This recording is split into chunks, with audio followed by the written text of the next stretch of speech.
ఉత్కంఠభరితంగా సాగిన 2024 సార్వత్రిక ఎన్నికల సమరం చివరకు వార్ వన్ సైడ్ అన్నట్టు ముగిసింది. ఎప్పుడూ లేని విధంగా రాష్ట్రంలో అత్యధిక మెజారిటీతో కూటమి ప్రభుత్వాన్ని ఏర్పాటు చేయబోతుంది. అయితే మొదటి నుంచి కూడా ఇది మా అడ్డ అంటూ జగన్మోహన్ రెడ్డి ప్రకటించుకుంటూ వచ్చారు. అలాంటి జగన్మోహన్ రెడ్డి సొంత జిల్లాలో కూడా ఈసారి తీవ్ర స్థాయిలో ఎదురుగాలి వీచింది.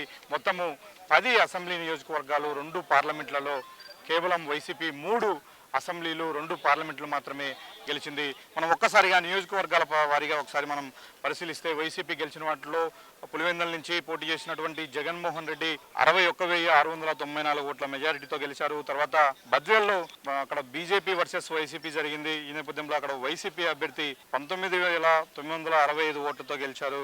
ఇక మరో నియోజకవర్గం రాజంపేట.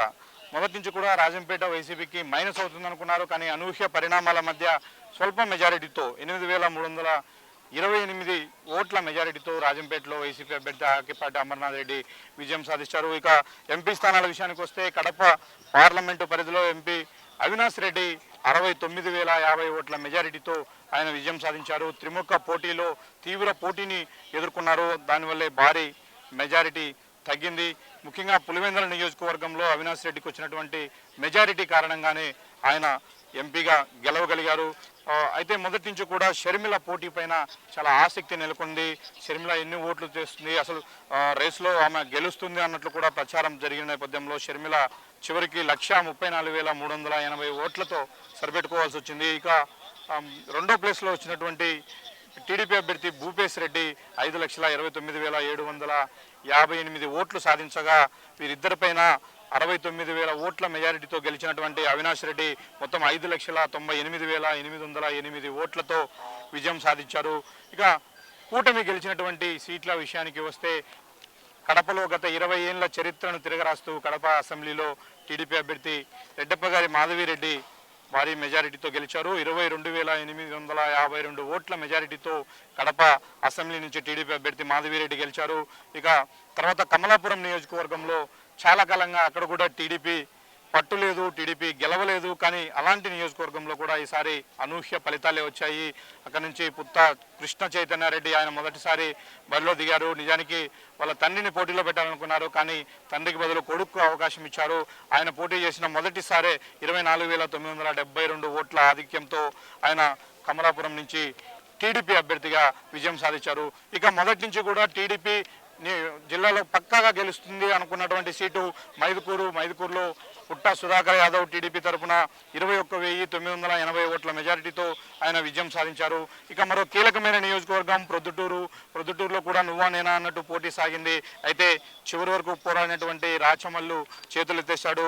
అక్కడ 23,191 ఓట్లతో టీడీపీ అభ్యర్థి నంద్యాల వరదరాజులరెడ్డి విజయం సాధించారు. BJP Delhi party, BJP Uttarandhra party అని పేరు పొందినటువంటి బీజేపీ చిన్నగా అడుగేస్తూ ఈరోజు కూటమిలో భాగమై ఏకంగా కడప జిల్లాలో కూడా బాగా వేసింది. కడప జిల్లాలో బీజేపీ జమ్మలమడుగు నుంచి బీజేపీ అభ్యర్థిగా బరిలో దిగినటువంటి ఆదినారాయణ రెడ్డి 17,181 ఓట్లతో విజయం సాధించారు. ఇది చరిత్రలో ఫస్ట్ టైం ఒక జాతీయ పార్టీగా అనేక కాలంగా దేశవ్యాప్తంగా రాజకీయాలు చేస్తున్నటువంటి బీజేపీకి రాష్ట్రంలో ఉనికే లేదు. అలాంటిది ఈ కడప జిల్లాలో అసలు దాని మూలాలే లేని ఇలాంటి చోట్ల బీజేపీ నుంచి కూటమిలో భాగస్వామిగా పోటీ చేసినటువంటి ఆదినారాయణ రెడ్డి అనూహ్యంగా 17,000 ఓట్ల మెజారిటీతో ఆయన గెలుపొందడం ఇప్పుడు ఒక చరిత్రగా నిలుస్తుంది. ఇక జనసేన అంటే అది కాపుల పార్టీ, కేవలం గోదావరి జిల్లాలో మాత్రమే ఆ పార్టీకి పట్టు ఉంది అంటూ ఇంతకాలం రాజకీయ చర్చలు జరిగాయి. అయితే ఇప్పుడు కడప జిల్లాలో కూడా జనసేన తన సత్తాను చాటుకుంది. అక్కడ కూటమిలో భాగంగా రైల్వే కోడూరు నుంచి జనసేన పార్టీ పోటీ చేసింది. రైల్వే కోడూరులో 11,503 ఓట్లతో మెజారిటీతో జనసేన అభ్యర్థి అరవ శ్రీధర్ అక్కడి నుంచి గెలుపొందారు. ఇక అనూహ్య పరిణామాల మధ్య జరిగినటువంటి ఎన్నికల్లో అనూహ్య ఫలితాలే వచ్చాయని చెప్పవచ్చు. రాష్ట్ర వ్యాప్తంగా జరిగినటువంటి కూటమి వేవ్లో ఈసారి జగన్మోహన్ రెడ్డి అడ్డాలో కూడా ఆయన తన పట్టు నిలుపుకోలేకపోయాడు. కేవలం 10 స్థానాల్లో 3 అంటే 3 స్థానాలనే కాపాడుకోగలిగాడు. అయితే అనూహ్యంగా తనకు వచ్చినటువంటి 4 ఎంపీల్లో 2 ఎంపీలను కడప జిల్లా నుంచి పొందగలిగాడు. ఒకటి కడప పార్లమెంట్లో 69,000 మెజారిటీతో అవినాష్ రెడ్డి గెలవడమే కాదు, రాజంపేట నుంచి మిథున్ రెడ్డి కూడా ఎంపీగా ఆ పార్టీ నుంచి గెలుపొందాడు. రాష్ట్ర వ్యాప్తంగా గెలిచినటువంటి 4 ఎంపీ స్థానాల్లో కేవలం కడప జిల్లా నుంచే 2 ఎంపీ స్థానాలను గెలిచారు.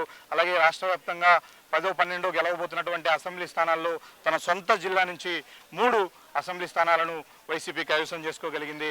అయితే ఎప్పుడూ లేనంత ఆధిక్యతను ప్రదర్శించినటువంటి టీడీపీ ఈ ఆధిపత్యాన్ని జిల్లాలో ఇలాగే కొనసాగించబోతుందా, లేకపోతే రానున్న కాలంలో తిరిగి జగన్మోహన్ రెడ్డి మళ్ళీ ఇక్కడ బాగా వేస్తారా అని చూడాలంటే ఈ 5 ఏళ్ల పాటు కూటమిలో ఉన్నటువంటి బీజేపీ, జనసేన, టీడీపీ ఎమ్మెల్యేలు ఇక్కడ చేసేటువంటి పనితీరే అది నిర్ణయిస్తుంది. మొత్తం మీద కడప జిల్లా రిజల్ట్ చాలా అనూహ్యంగా ఆసక్తికరంగా సాగింది. అయితే షర్మిల కీలక పాత్ర పోషిస్తుందని భావించారు, కానీ ఆమె కేవలము 134,000 ఓట్లతో సరిపెట్టుకోవాల్సి వచ్చింది. షర్మిల బలంగా తలపడి ఉంటే కడప ఎంపీ స్థానంలో టీడీపీకి ఎక్కువ గెలుపు అవకాశాలు ఉండేటి.